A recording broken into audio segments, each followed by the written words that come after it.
Oi, gente, desculpa, voltando à nossa aula, mas é porque tinha participação especial dos gatos.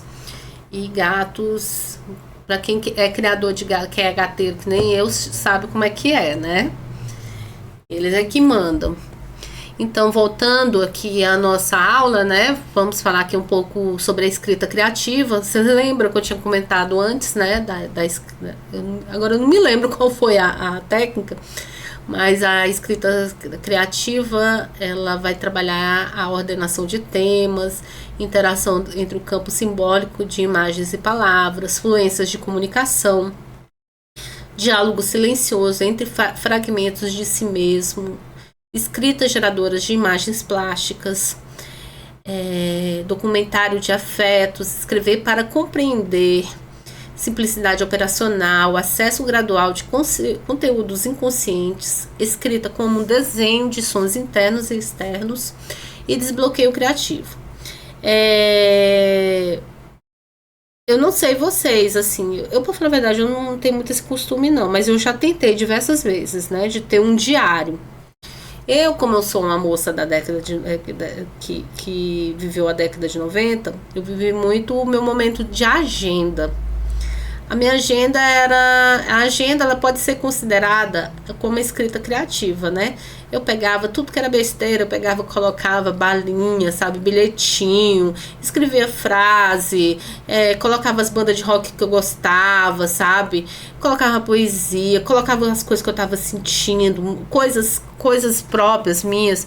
E assim, o interessante é que você pode pegar, tá soltando a sua imaginação, né? Você pode fazer desenhos, você pode fazer colagem, tudo que a gente viu ali antes a gente pode fazer tudo na escrita criativa, né? Aí eu trouxe aqui duas obras. Essa primeira obra, que é desse rapaz aqui, é do Alex Fleming. Ele fica no metrô de Sumaré, se eu não me engano, em São Paulo. Em São Paulo ele tem as obras de arte no metrô, né? E traz, né, essa imagem de um passageiro, um usuário do metrô, né? Que foi tirada foto e foi trabalhado a poesia em cima. E já embaixo é uma poesia do Augusto de Campos, que é o fazendo da poesia concreta da década, eu acho que é da década de 60, 70, né? Que trabalha o lixo, a palavra lixo, mas se vocês forem ver, tem escrito luxo. Tem esse trocadilho, né? Do lixo com luxo. E aí você pode fazer N coisas, né, com a escrita criativa. Inclusive, a nossa atividade, essa última atividade, ela vai ser com escrita criativa, tá? Depois eu vou explicar direitinho para vocês. Aqui tem a mistura, né? Você pode escrever coisas aleatórias. Aqui foi um trabalho que eu fiz, esses dois aqui. Eu não cheguei a fazer bem a escrita criativa, mas eu trabalhei a encadernação. Eu, como tenho lá no meu trabalho, tenho muito resto de papel, o pessoal chega muito com metade da folha de papel A4, né? Porque vai imprimir, aí vai só um pedacinho impresso e o restante fica em branco. Aí sempre chegam lá assim com um monte de papel. Fala assim, mano, bora ver o que você faz aqui. Aí eu fiz com os clientes, eu fiz uns livretozinhos. Aí nós trabalhamos a técnica de encadernação, a costura, trabalhamos a colagem, teve uns que queriam desenhar. Assim, foi um trabalho bem interessante de fazer. Aí os que não conseguia costurar, eu também estava ajudando ali no processo. É uma coisa assim trabalhosa, mas é prazerosa, sabe? Por quê? Porque quando chega no final, a pessoa pega, na hora que vê o trabalho feito, e fala assim, nossa, isso aqui foi feito por mim. Nossa, e isso é muito gratificante para a pessoa. E principalmente para a gente, né? Que é o fio condutor da história. Aqui nós trabalhamos também a consciência corporal, que é a preparação para as atividades do processo arte-terapêutico, o relaxamento, a consciência proprioceptiva, desaceleração dos ritmos vitais, consciência dos movimentos respiratórios, expressão através do simbolismo corporal, consciência dos pontos de articulação do próprio corpo, reconhecimento de potenciais e limites corporais, centramento e equilíbrio psíquico, enraizamento e fortalecimento da identidade e vitalização. Aqui eu trouxe esse GIF aqui que eu achei super interessante, que esse foi um trabalho que eu fiz há muito tempo atrás. Esse garotinho, ele tem só os toquinhos, né, dos membros superiores, tem uma formação. E esse moleque, ele fazia tudo, sabe? Ele pegava, ele desenhava, ele pintava, ele já até é grande, já é um adolescente esse menino, sabe? Mas assim, foi um trabalho muito interessante com ele, porque assim, ele tinha medo, sabe? Ele era muito inseguro, porque quando ele chegou lá no CEI, ele chegou bem pequenininho, tinha 1 ano de idade. Aí na época ele tava com 3, né? E aí na arte a gente trabalhou muito, sabe?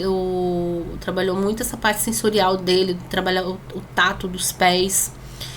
E aí, a gente trabalhou muito também atividades no chão, né?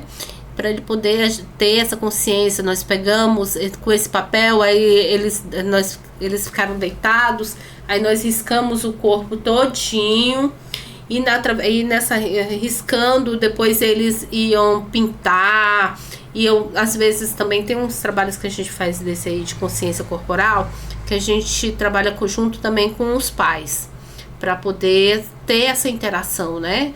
Para poder ter essa interação entre pai e filho. Aqui tem outros trabalhos, ó. Esse aqui também é um trabalho, é aquele mesmo trabalho do chão, só que foi feito na parede. Aí esses dois aqui também, esse menino aqui, ele tem Duchenne, e esse outro aqui é paralisia cerebral. Esse Duchenne, eu tinha que trabalhar também a questão, porque assim, nessa época ele ainda estava ficando em pé, agora ele tá de cadeira de rodas, né? E aí a gente também trabalha essa questão da perda, né? Da perda de marcha. E eu aproveitei o máximo desse moleque aí para poder tá dando mais autonomia para ele, né? E aí aqui eles estavam fazendo um campinho de futebol, foi muito massa, sabe? Eles fizeram, eu fiz a base e aí eles pintaram, aí nós pegamos os potinhos de tinta, fizemos os jogadores, sabe? Foi muito legal. Aqui foi um trabalho que nós fizemos também com boi. Eu peguei esse boi aqui, eu fiz a base, aí fiz o desenho. Aí eles foram pintando também. Isso aqui foram feitos pelos adultos. Aí esse trabalho aqui, nós trabalhamos questão de equilíbrio corporal. Porque tem muitos deles que andam com andador, tem cadeira de roda e andam, mas não usam cadeira de roda. Aí pra gente poder dar essa autonomia, né? De pegar, poder estar ficando em pé, poder estar fazendo outra atividade, né? Tá trabalhando a atenção dividida para poder dando essa segurança, né? Essa consciência corporal do que ele pode fazer e o que ele não pode fazer. E aqui, aqui é um vídeo que eu vou passar para vocês. É um vídeo curto, né? Que é de uma artista chamada Nazaré Pacheco. Ela trabalha o corpo, né? Ela trabalha o corpo como forma de expressão, né? E ela é uma artista que ela tem deficiência, né? Física. E aí ela vai mostrar esse trabalho dela bem autoral. Ela mostra, né, todos os processos estéticos que ela teve que passar durante a vida, sabe? E nisso ela vai usar muito, e o trabalho dela é muito interessante porque são coisas que são usadas do cotidiano dela, tipo resto de material de radiografia, os pontos de cada operação, ela foi guardar os pontos para ela poder fazer as suas obras, assim, é uma coisa assim muito voltada, assim, ela é um trabalho assim muito interessante porque ela é muito voltado o processo, né, dela, né, de aceitação de como é que ela é, tá? Eu vou passar esse videozinho aqui, curtinho, já tá quase terminando a nossa aula. Eu tenho que passar meu vídeo, né? Peraí. A nova mostra coletiva aqui do MAM alia diversas obras do acervo do museu em torno de um grande tema, o corpo e suas metamorfoses. Além de uma forte influência de Clarice Lispector, a exposição parte das relações entre arte e histeria, para tratar dos impulsos criativos que ficam na flor da pele.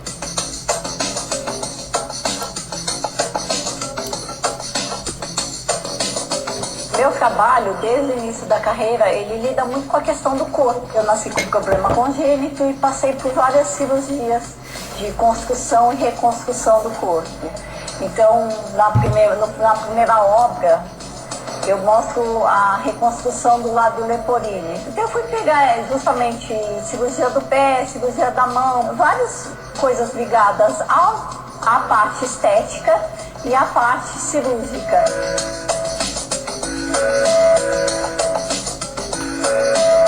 O conceito central da exposição, na verdade, deriva um pouco de uma sugestão que André Breton e Louis Aragon dão num texto que se chama Os 50 Anos da Histeria, que eles publicam em 1928 numa revista que os dois editavam, que se chamava La Révolution Surréaliste. O que eles estavam comemorando aí? Estavam comemorando, na verdade, a publicação de um livro do Charcot, que se chama A Iconografia Fotográfica da Salpêter. Nesse livro, nós vemos pela primeira vez as imagens das mulheres histéricas em pleno ataque.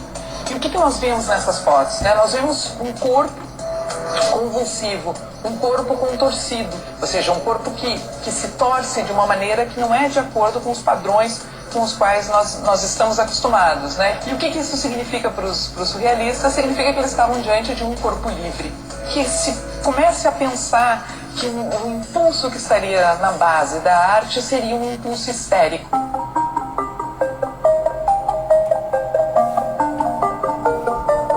Dos escritores brasileiros, a Clarice Lispector talvez tenha sido um dos que mais leva adiante esse impulso histérico na escrita, né? A própria escrita se organiza de uma certa forma como um grito. Então, o útero do mundo vem daí, vem da Clarice Lispector, como também essa divisão da exposição em grito ancestral, montagem humana e vida primária.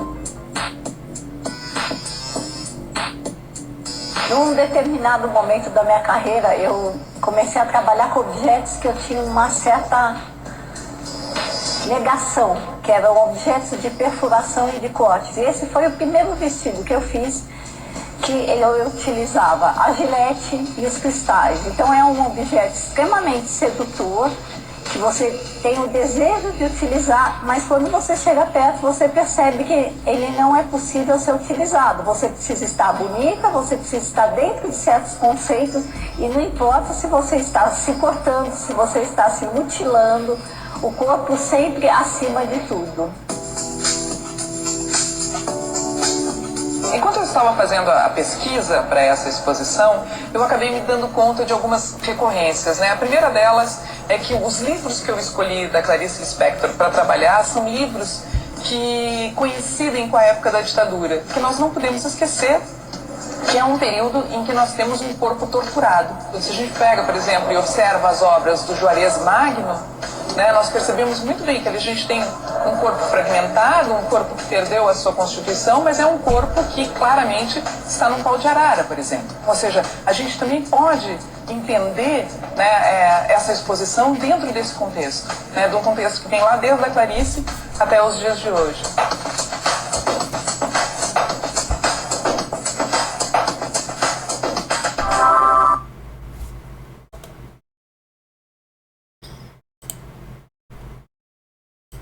E aí, gente, o que acharam do vídeo? Eu acho assim que eles sintetizam tudo o que a gente falou aqui sobre a haste, né? Porque assim, a haste ela é ótima porque ela não traz só a coisa bonita em si, traz também questões a serem trabalhadas.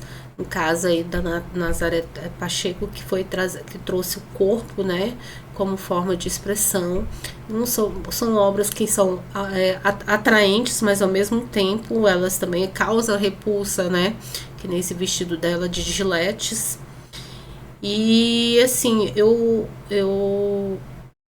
resolvi trazer ela porque justamente isso, né? Porque esse é um contexto que a gente vive muito, é o nosso dia a dia, né? Para quem trabalha com saúde, sabe que assim, a gente tem contato com diversos tipos de pessoa, com diversos tipos de materiais. Eu quero dizer para vocês também que na arte terapia não existe receita para bolo, sabe? Vocês que forem trabalhar a arte como forma de terapia, né? Não é a arte terapia, vocês sabem que ela, para ser arte terapeuta, precisa fazer uma especialização que esteja nas bases da UBA Arte. E aí o que vocês podem estar trabalhando é a arte como forma de terapia, né? E assim, eu tentei sintetizar o máximo sobre a arte terapia. Assim, um assunto foi, eu entendo que o assunto da psicologia analítica é um assunto bem denso. Assim, é muito complicado para trazer em tão pouco tempo. E eu também gostaria muito de ter feito práticas, porque assim, a arte terapia não é com só eu falar. Tem que ter prática, não tem como. E as atividades que eu passei, todas as atividades que eu passei para vocês são atividades que foram práticas, porque se fosse para pegar e estar pesquisando só para pesquisar na internet, colar, também não rola, né? E aí, gente, antes de terminar nossa aula, eu vou postar também, colocar um vídeo que eu gravei lá na minha sala, tá? Para mostrar para vocês um pouco como é que é uma sala da arte terapia. E também essa atividade que eu vou fazer com vocês, eu vou gravar aqui um vídeo rapidinho explicando, né, para vocês não terem dúvida, né, do que eu tô querendo, assim. Não vai ser nada difícil, tá? É mais um trabalho assim mais voltado para o autoconhecimento. E vou colocar também, tem um livro. Esse livro é de arte terapia. Isso aí é um livro mesmo para vocês de pesquisa. Eu sei que nas outras disciplinas, nas outras aulas, eu postei também uns textos, né? E também coloquei uns livros. Eu recebi relatos de alguns alunos, né, que estavam achando que era para estudar todos os livros. Aquilo ali é a maioria dos livros também que eu coloquei, mas é também questão de pesquisa, né? Quem quer aprofundar também o assunto, para poder ter, né? Sempre é bom ter conhecimento. Todo conhecimento é válido, né? E aí, gente, eu termino com essa frase aqui do Jung, que assim ele sintetiza tudo, né, que a gente passou até agora, né? Que nós não somos criadores de nossas ideias, mas apenas seus porta-vozes. São elas que nos dão forma e cada um de nós carrega a tocha que no fim do caminho o outro levará. Então, gente, foi um prazer, sabe, de estar com vocês. Eu espero, assim, a gente vai se encontrar em breve no Tira Dúvidas. Quem tiver dúvidas pode estar anotando, tá bom? Eu vou fazer o máximo para poder estar ajudando vocês nesse processo, tá bom? Pois um beijo e até mais. Tchau!